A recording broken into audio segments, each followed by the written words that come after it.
Shalom levoy navoy, Hashem lo yishmari.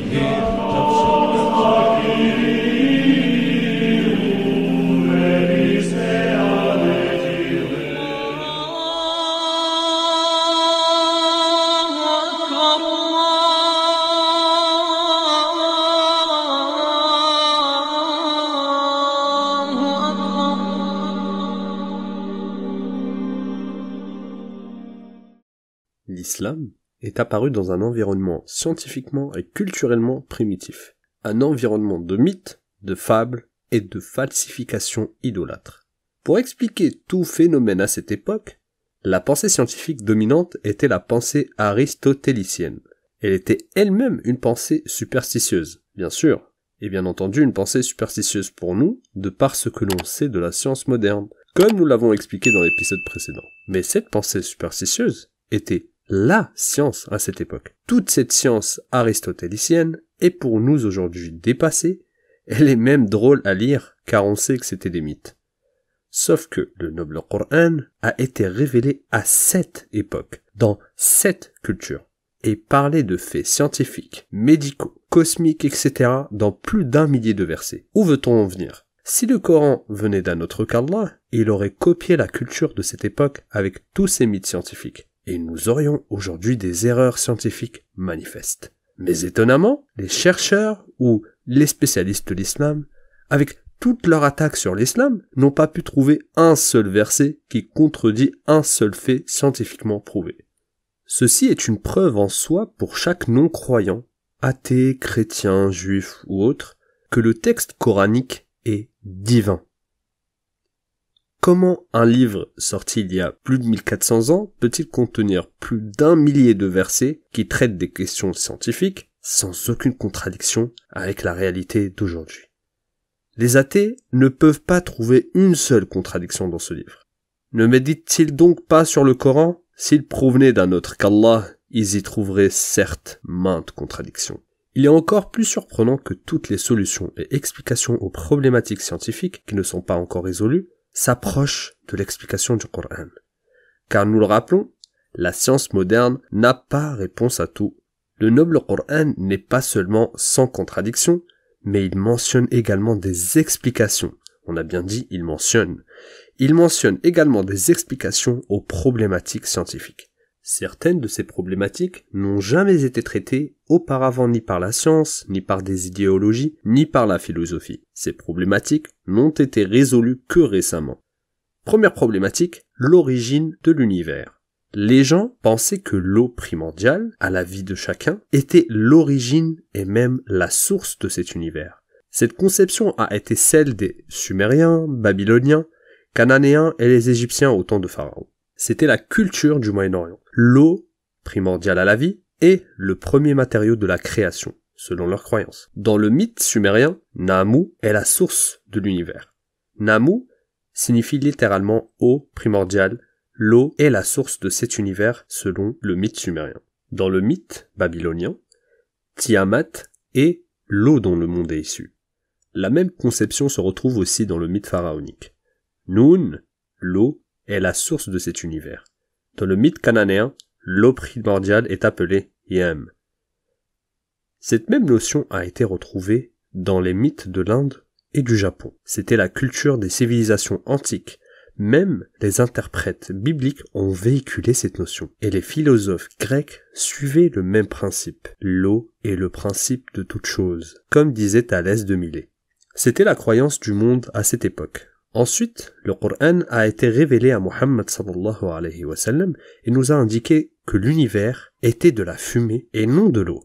Il s'est ensuite adressé au ciel qui était alors fumé et lui dit, ainsi qu'à la terre, « Venez tous deux, bon gré, mal gré, tous deux dire, nous venons obéissants. » Le fait que l'origine du monde soit la fumée confirme que cette fumée vient d'un objet enflammé.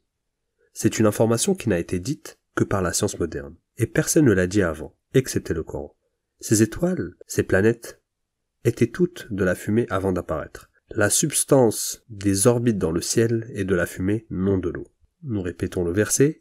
Il s'est ensuite adressé au ciel qui était alors fumé et lui dit ainsi qu'à la terre, venez tous deux, bon gré, mal gré, tous deux dire, nous venons, obéissants. La fumée est une densité gazeuse résultant d'un objet qui brûle ou explose. C'est exactement la description scientifique du début de l'univers, des étoiles et des orbites. La fumée cosmique est toujours présente jusqu'à aujourd'hui. Elle se condense pour que les étoiles apparaissent. C'est donc une preuve scientifiquement rationnelle. Le site de l'observatoire spatial Herschel mentionne que le nom le plus approprié pour parler de ce qu'on appelle la poussière cosmique est en réalité fumée. Ceci est la description propre au Coran de l'origine de l'univers et personne ne mentionnait cela avant. Il est fait de fumée et non de l'eau.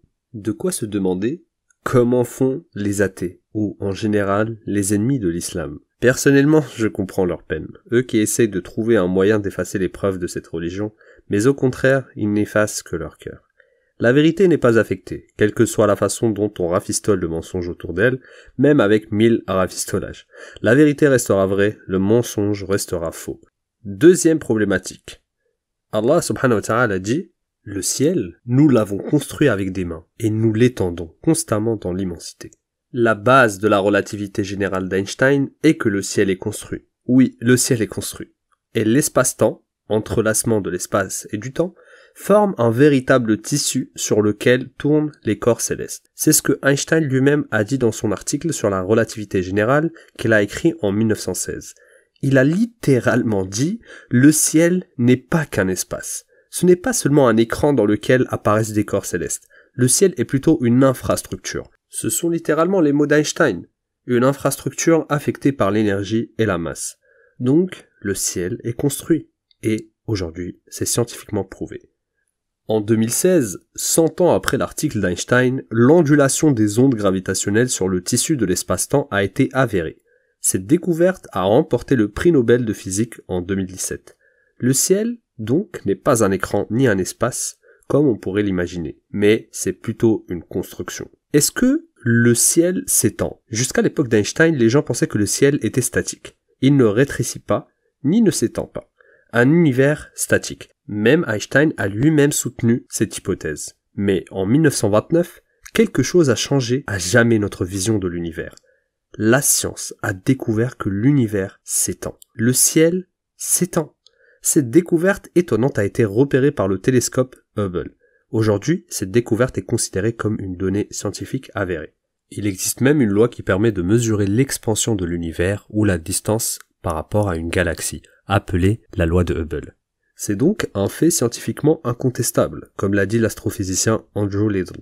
Einstein a admis que la notion d'univers statique était la plus grande erreur scientifique qu'il ait commise. Albert Einstein reconnaît sa propre erreur. Alors que le Coran est descendu infaillible il y a 1400 ans.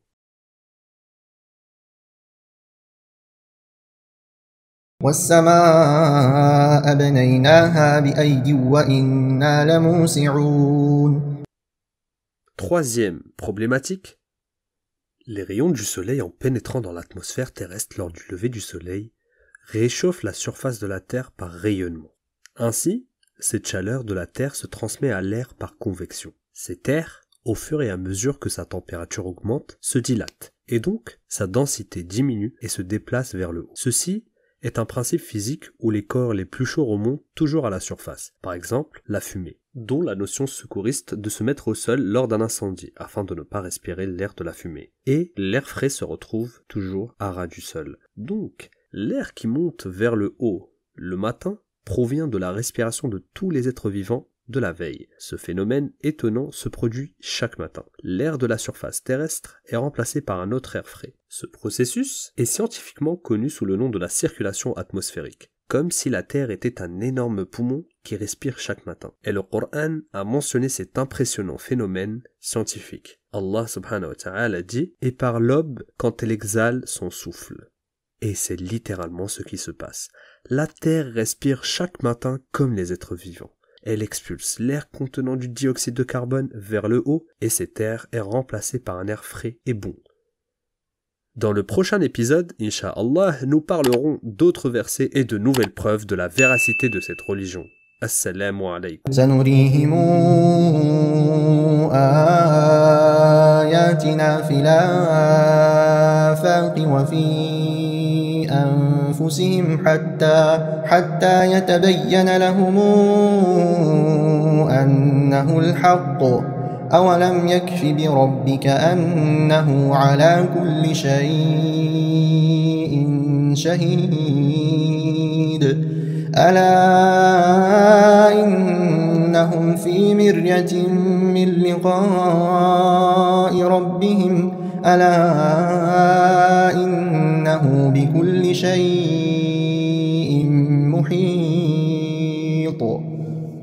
Merci à tous d'avoir suivi cette vidéo. N'hésitez pas également à vous abonner pour ne pas manquer nos futures vidéos, à partager et à laisser un pouce bleu.